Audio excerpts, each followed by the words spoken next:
At exactly 12 a.m. tonight, while most of the world is asleep and endlessly scrolling through half-forgotten posts, something loud, uncomfortable, and impossible to ignore will quietly drop onto streaming platforms.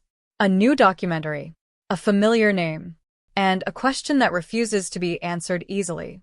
Kanye West's latest documentary, In Whose Name, becomes available to stream at midnight, and whether you love him, loathe him, or are simply exhausted by the headlines, this is one release you won't be able to scroll past. Because Kanye West doesn't just release music, fashion, or statements, he releases moments. Cultural earthquakes, conversation grenades. And this documentary? It promises to do something far more dangerous than shock us. In the streaming era, midnight releases have become more than a logistical choice. They're a ritual, a modern-day cultural gathering.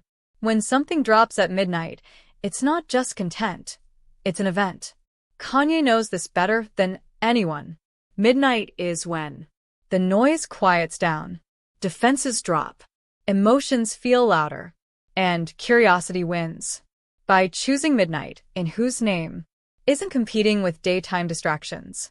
It's slipping into your most honest hours, when you're alone with your thoughts, your doubts, and your contradictions. And that's exactly when this documentary wants to meet you. But what is it really about? And why does the title feel so loaded?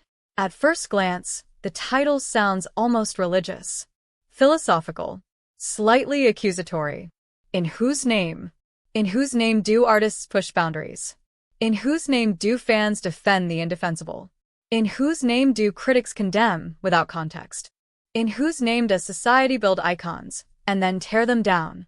The documentary reportedly doesn't aim to defend Kanye West, nor does it seek to destroy him. Instead, it does something far more unsettling. The college dropout didn't just introduce a new artist, it introduced a new perspective. Vulnerable, confident, contradictory. Fast forward 2 decades, and Kanye is no longer just a musician. He's a symbol. To some, he represents artistic freedom, fearless self-expression. And In Whose Name doesn't rush to resolve that tension. Instead, it lets it breathe, sometimes uncomfortably so. One of the most compelling elements of In Whose Name is how it subtly shifts the spotlight. The documentary doesn't judge, but it does remember. And just when you think you're done reflecting, it throws another curveball. Let's address the topic many documentaries avoid or oversimplify: mental health. In Whose Name approaches it cautiously, refusing to reduce Kanye's behavior to a single diagnosis or excuse it entirely. Instead, it asks, what happens when mental health struggles play out on a global stage? What responsibility does society have when it profits from someone's unraveling? Where is the line between empathy and accountability? Can you love the music but reject the man? Can art exist independently of its creator? Or is that just a convenient way to avoid hard conversations?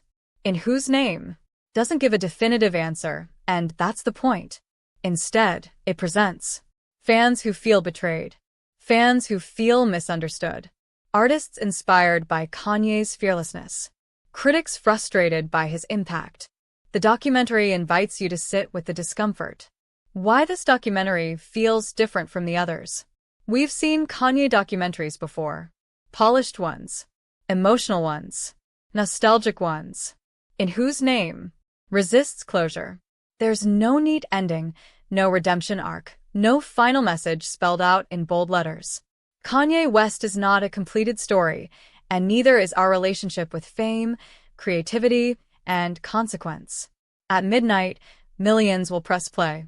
Some will watch out of curiosity, some out of loyalty, some out of criticism. Will you be watching In Whose Name when it drops at midnight? Do you think documentaries like this help us understand artists or ourselves better? Share your thoughts in the comments, send this article to a friend who needs to see it, and let's keep the conversation going.